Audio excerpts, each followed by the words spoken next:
Beats पढ़ेंगे आज हम लोग.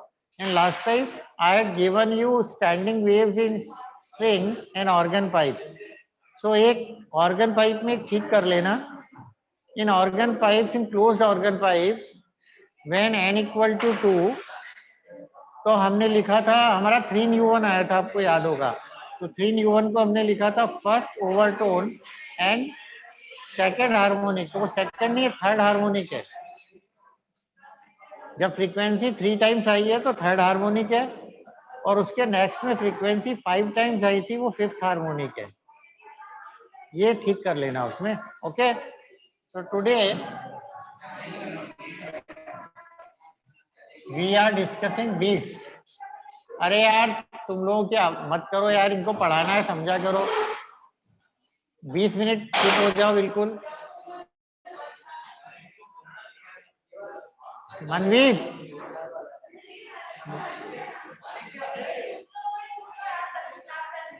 प्लीज यार, क्लास चल रही है. वो चल, मना कर यार.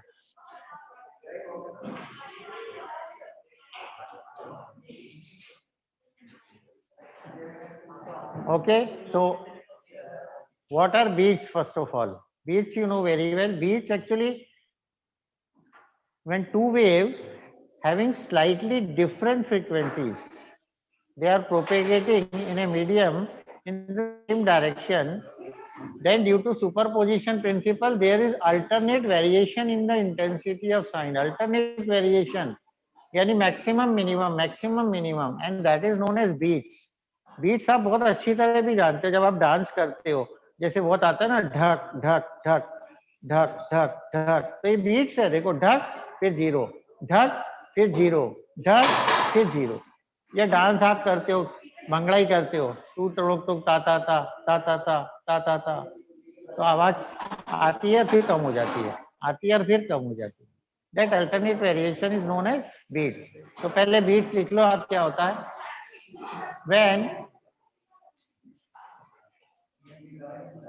when two sound waves या two waves, क्योंकि बीट्स में भी, बीट्स लाइट में भी हो जाती हैं, उसमें भी पता लगता है हमें, पर यहाँ चलो हम साउंड वेव ले रहे हैं तो वही ले लेते हैं. when two sound waves of slightly different frequencies, when two sound waves of slightly different frequencies traveling along the same path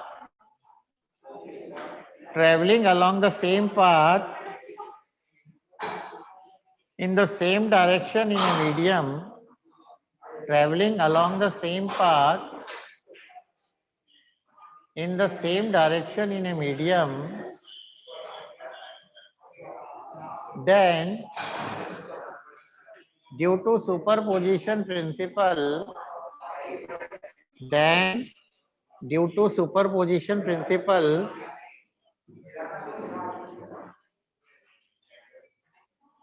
the alternate variation in the intensity of sound,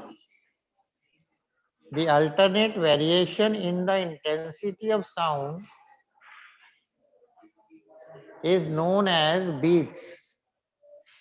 The alternate variation in the intensity of sound is known as beats. Okay? और beat जब होती है तो beat की frequency क्या है. Beat यानी maximum minimum. So beat frequency is the difference in the frequency between the two sound waves, that is nu1 minus nu2. And beat frequency, the difference in the frequency should not be more than 10. If difference in the beat frequency is more than 10, then you are not able to hear beats. This is due to the persistence of hearing. एक persistence of vision होता है और एक होता है persistence of hearing. Persistence of hearing में क्या होता है, our ear is not able to distinguish between two sound as separate if the time interval between them is less than 1/10 of a second. अगर time variation 1/10 of a second है दो sound के बीच में, तो आप उनको डिस्टिंग्विश नहीं कर पाते, आपको लगता है एक ही साउंड है। इसलिए हमारा डिफरेंस इन फ्रीक्वेंसी जो होता है वो कभी भी 10 से ज्यादा नहीं होना चाहिए, बिकॉज टाइम इज 1/फ्रीक्वेंसी। तो 10 से ज्यादा हो गया तो नहीं होगा। Okay, now what are the essential conditions for formation of beats, that is known as analytical treatment. तो मैं आपको एनालिटिकल ट्रीटमेंट बता रहा हूँ। Analytical treatment, so you know very well minimum 2 sound waves you need, 2 sound wave तो कम से कम चाहिए आपको। ओके, तो पहली साउंड वेव क्या होगी? Let 2 sound waves having displacement at any instant of time, किसी भी इंस्टेंट ऑफ टाइम पे निकालते हैं, चलो वो भी लिख देते हैं। Eight any instant of time is, तो पहली वेव S1, एक्चुअली Y1 लिखते हैं हम, मैं S1 लिख रहा हूँ, साउंड वेव है ना इसलिए S ले लिया मैंने। So S1 equal to, you know very well, A sin omega t, ये हमारा फार्मूला होता है जनरली। तो ठीक है, मैं A ले लूं या मैं R ले लूं, एक ही बात होती है, दोनों का एम्पलीट्यूड सेम होना चाहिए। R sin ओमेगा 1t और R sin 2 pi nu 1t, this is equation number 1. You know very well omega is angular frequency and omega is equal to 2 pi nu, and R is amplitude, amplitude must be same for both the waves, तभी superposition perfect होगा, नहीं तो minimum नहीं होने वाला है। Maximum तो हो जाएगा पर मिनिमम नहीं होगा। And S2 is equal to R sin omega 2t R sin 2 pi nu 2t. Okay, if t you are not knowing, तो t is not time period, t याद रखना बच्चों, टाइम पीरियड नहीं है, t is instant of time, t is instant of time. Okay, now what happens, these two waves S1 and S2, they are propagating in the medium, and so there is superposition between them. Superposition means they overlap one another, and due to that intensity increases and decreases. So according to superposition principle,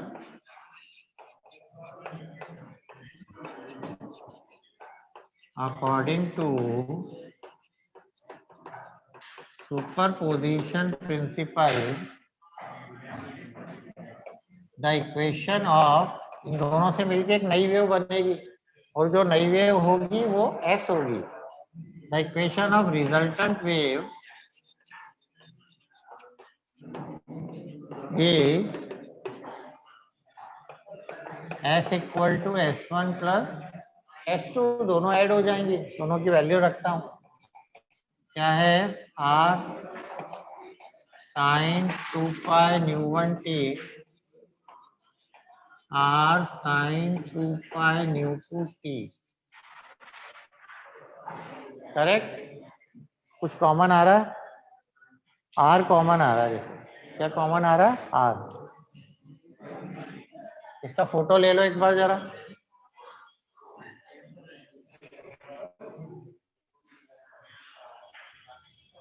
Yes, sir. Okay, good.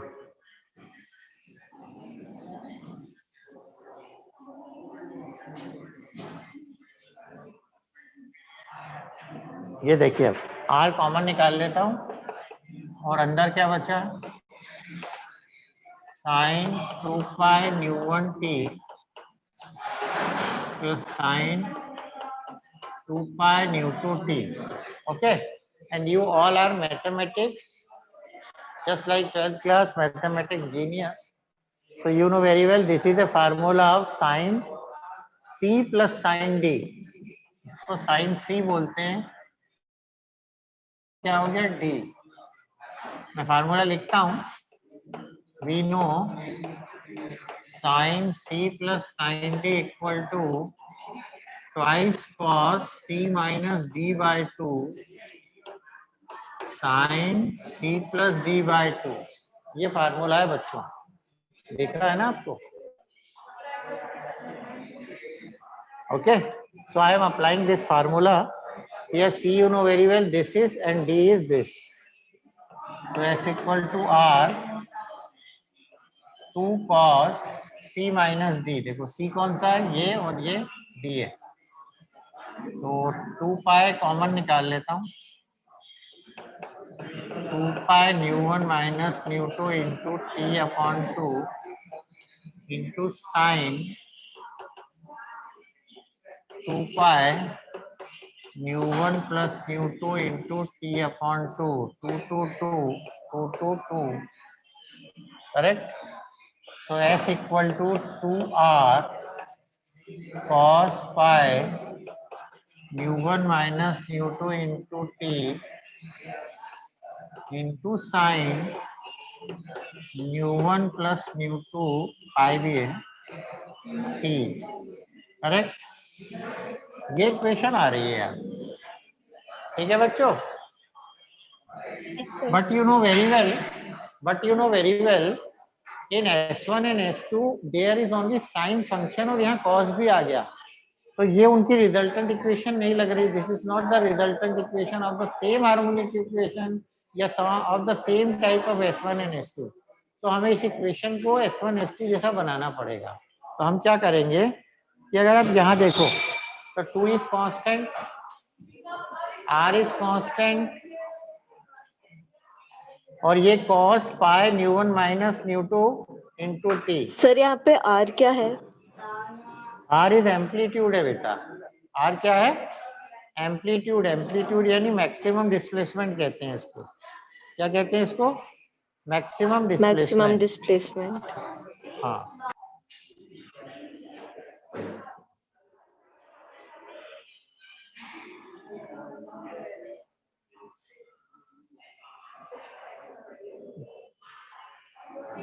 तो यहाँ मैं put करूंगा. क्या करूंगा? Put कर दूंगा इसकी value यहाँ पर. देखिए suppose 2R cos pi ν1 minus ν2 T equal to constant और इस कांस्टेंट को A कह दिया मैंने. This is amplitude of resultant wave. Amplitude of resultant wave. देखिए R is the amplitude of first wave, R is the amplitude of second wave, and now after superposition principle S1 और S2 ने मिलकर एक नई wave बनाई है. तो उस S का एम्पलीट्यूड कुछ अलग होगा ना. अलग होगा ना. जैसे देखो मम्मी और पापा है तो उनका जो बच्चा होगा वो कुछ अलग होगा, उसका एम्पलीट्यूड अलग होगा. तो उसका एम्पलीट्यूड अलग बनाना है. तो इस पूरे को हम कांस्टेंट रख रहे हैं क्योंकि हमको नहीं चाहिए. तो S इक्वल टू आ गया A sine pi ν1 plus ν2 into T. ये रिजल्टेंट वेव आ गई हमारे पास. अब this resultant wave is depend upon sine के फंक्शन यानी T पे डिपेंड करेगी and also depend upon A. If amplitude is more than you know very well S is maximum. If amplitude is minimum, S is minimum. Correct है ना. यहाँ तक का बेटा एक फोटो ले लो फिर मैं आगे चलता हूँ. ले लिया सर. ले लिया. ओके चले आगे.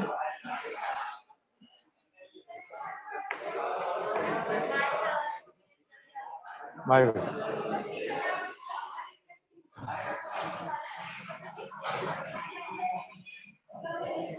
You know very well in beats there is maximum variation and there is minimum variation. Maximum and minimum. तो मैक्सिमम तब होगा व्हेन एम्पलीट्यूड इज मैक्सिमम और मिनिमम तब होगा when amplitude is minimum. So I am taking first maximum. तो number 1 for maximum intensity,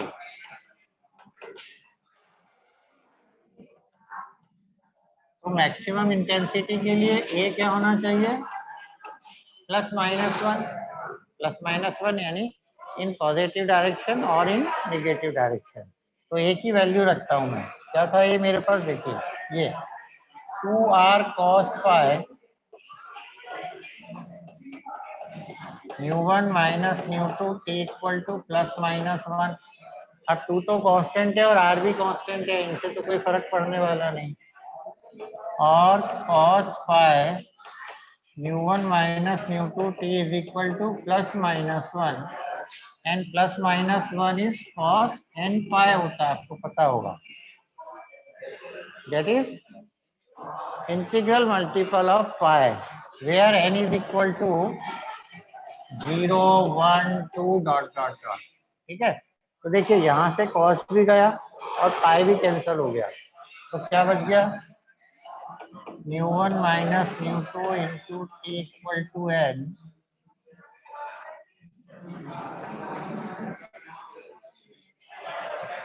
और t equal to n अपॉन 𝜇1 minus 𝜇2। This t for maximum intensity. तो मैक्सिमम इंटेंसिटी में beat आएगी। Beat कैसे आएगी, पहली बीट आई, फिर सेकंड बीट आई, थर्ड बीट आई, जैसे बजता है ना धक धक धक धक। तो देखो 1 beat, 2 beat, 3 beat, 4 beat. It means all beats are available at different interval or particular interval of time. तो for यहाँ कर रहा हूँ, सर यहाँ पे n क्या है? n है 0, 1, 2, 3, that is integer. n is integer. कोई बोल सकता है ना पहली बीट अभी बजाओ, तो जब पहली बीट बजी तो वो 0 टाइम होगा, फिर उसके बाद सेकंड बीट आएगी, फिर थर्ड बीट आएगी, फिर फोर्थ बीट आएगी, and every beat is after a regular interval of time. जब म्यूजिक बजता है तो बीट जो बजती है वो रेगुलर इंटरवल पे आती, तभी तो डांस करोगे आप, नहीं तो डांस कर सकते हो क्या कि अभी मैंने बजाया धक्का, फिर मैं रुक गया बहुत देर बाद ढक, नहीं ना। तो बजाना चाहिए ना ढक्कन ढक्कन ढक, ढक्कन ढक्कन ढक, ढक्कन ढक्कन ढक, रेगुलर इंटरवल पे होगा तब बीट्स आएंगे, नहीं तो बीट्स नहीं आएंगी। तो बीट इसी के अकॉर्डिंगली आएगी, 0 फिर 1 फिर 2 पे फिर 3 पे फिर 4 पे। तो ओके कैसे सर। आएगी देखो, है ना। ये खींच लिया था बेटा, हाँ सर। नहीं नहीं, हाँ यहाँ कर देता हूँ, चलो उसको रहने देता हूँ, ठीक है अभी, तो आपको थोड़ा इजी रहेगा। इधर देखिए हमारे, फॉर n इक्वल टू 0, पहले n 0 रखा, तो ये क्या हो जाएगा t0 इक्वल टू 0, ये पहला आ गया हमारा, ये अच्छा चौक नहीं है।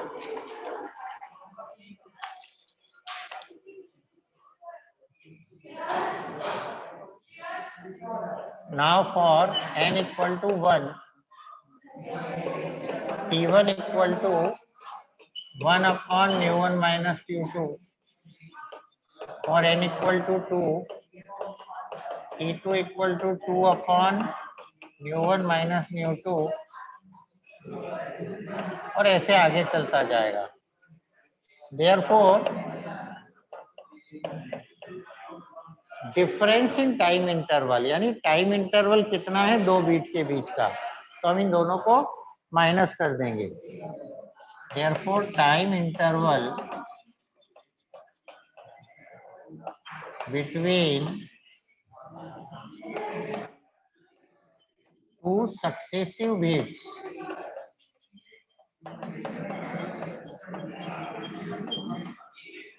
इसको कह देता हूं मैं, ठीक कह देता हूं, दैट इज कोई भी पास वाले 2 माइनस कर दो, इसको इससे कर दो, इसको इससे कर दो, तो ये और ये करना ज्यादा अच्छा है। t1 माइनस t0, T1 कितना था मेरा 1/μ1 माइनस μ2 और ये 0 है, correct. Therefore T equal to 1/μ1 minus μ2। ये हमारा क्या आ गया, time interval between two successive beats for maximum intensity. इसके लिए है बच्चों ये फॉर मैक्सिमम इंटेंसिटी, करेक्ट।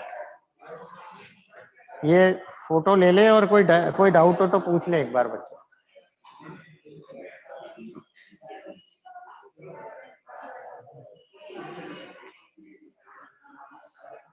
हाँ सर, ले ली सर। ले ली। इसमें कोई डाउट बच्चों आपको? नहीं सर। ओके, अब हमें मिनिमम लेना पड़ेगा फॉर मिनिमम इंटेंसिटी। मिनिमम मतलब 0। बीट तभी आएगी जब एक मैक्सिमम आए और एक मिनिमम। जैसे बीट पे बजेगा ना ढक, फिर रुक जाएगा, 0 आ जाएगा, फिर ढक, फिर अगर ढक ही बजता गया तब आपको पता नहीं लगेगा, नहीं लगेगा ना। तो आप इस पे आते देखिए, फॉर मिनिमम इंटेंसिटी। तो मिनिमम इंटेंसिटी के लिए कितना होना चाहिए बच्चों? 0। तो 2R ये अपना 0 के बराबर होना चाहिए। तो 2R ये 0 के बराबर होना चाहिए।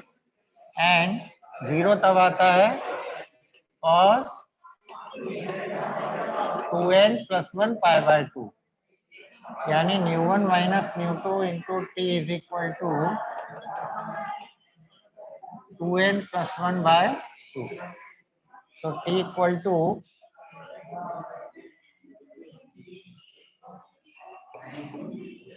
2n + 1 अपॉन ये 2 आ गया। ओके, और इस t को अब मैं t डैश कहूंगा। क्या कहूंगा? t dash. क्यों t डैश कहूंगा? Because t is for time period for maximum intensity. So जो मिनिमम वाला है उसके लिए मैं कुछ अलग लूंगा, तो उसके लिए मैंने t डैश ले लिया। This is t dash. तो फिर मैं n इक्वल टू 0 रखूंगा। तो n इक्वल टू 0 रखा तो देखो क्या हो गया, ये 0 हो गया और ये बच गया, यानी t0 dash equal to 1/2 into μ1 minus μ2। पहले ये 0 आया था, अब 0 नहीं आया, because this is odd integral multiple. कौन सा होता है ये? Odd integral multiple of pi, correct. फिर यहाँ निकाल रहा हूँ मैं, ये भी आपको दिख जाएगा। इसका फोटो ले लिया क्या बेटा? इधर वाले का ले लो।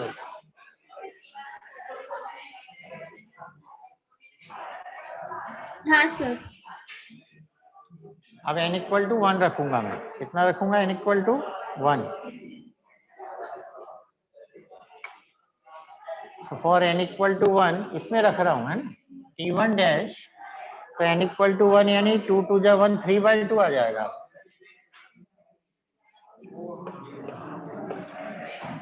फिर n इक्वल टू 2 तो ये आएगा 5/2। Okay, so time interval between two successive minimum intensity minima, two successive minima, t dash equal to t1 dash minus t0 dash. तो इनकी वैल्यू रखता हूं मैं। t dash equal to t1 dash, ये था t1 dash, t/2 μ1 minus μ2 minus t0 dash था 1/2 μ1 minus μ2। तो LCM कितना आया? 2 into μ1 minus μ2, this is 3, this is 1। So 2/2 into μ1 minus μ2, 2 से 2 गया, तो t dash equal to 1/μ1 minus μ2। आपको देख के लगा होगा अरे सर ये तो वही आंसर आ गया। देखो 1/μ1 माइनस μ2 सेम आया ये। For maximum also this was the time period and for minimum also this was the time period. तो ये होना भी तो चाहिए, कि जब मैक्सिमम साउंड आए उसके बाद मिनिमम आएगा, फिर मैक्सिमम आएगा, फिर मिनिमम। तो मैक्सिमम और मिनिमम के बीच का जो इंटरवल है वो हमेशा इक्वल होना चाहिए, तभी बीट्स आएगी।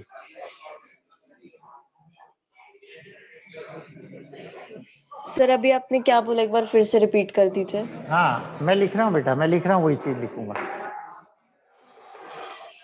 As t equal to t dash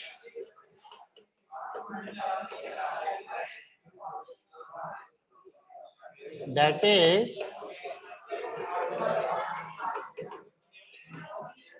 time interval between maxima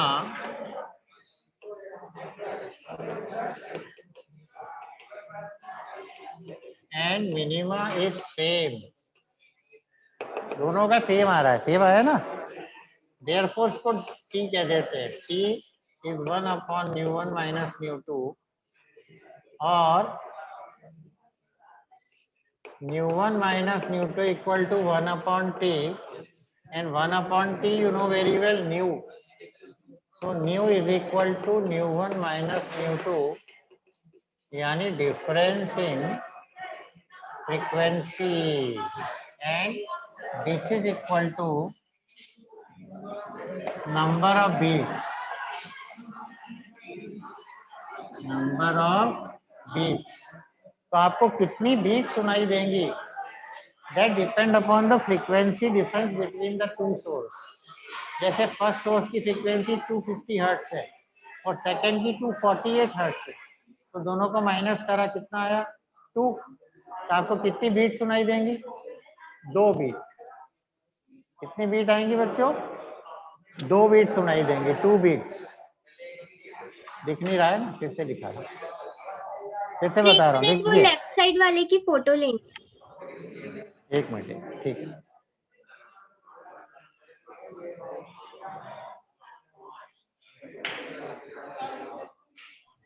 हाँ सर।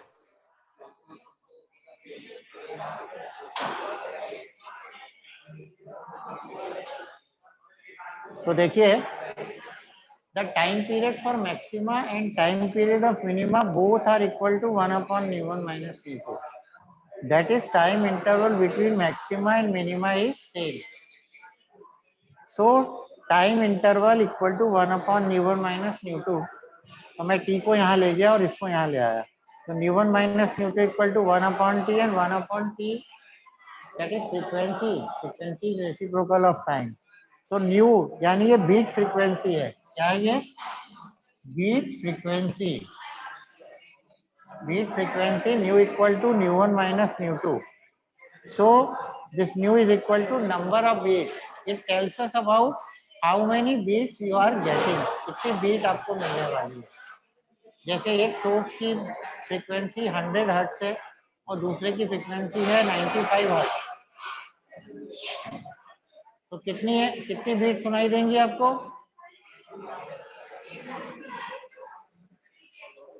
एक सोर्स की 100 हर्ट्ज है and second source frequency is 95 hertz. How many beats you are, 5 5 beats, दोनों का डिफरेंस कर दें, ठीक है। अब आप सोचेंगे कि बीट्स हमने पढ़ा तो है, इस बीट्स का फायदा क्या है। पहले इसका फोटो ले लो फिर बताती तब। ले लिया सर।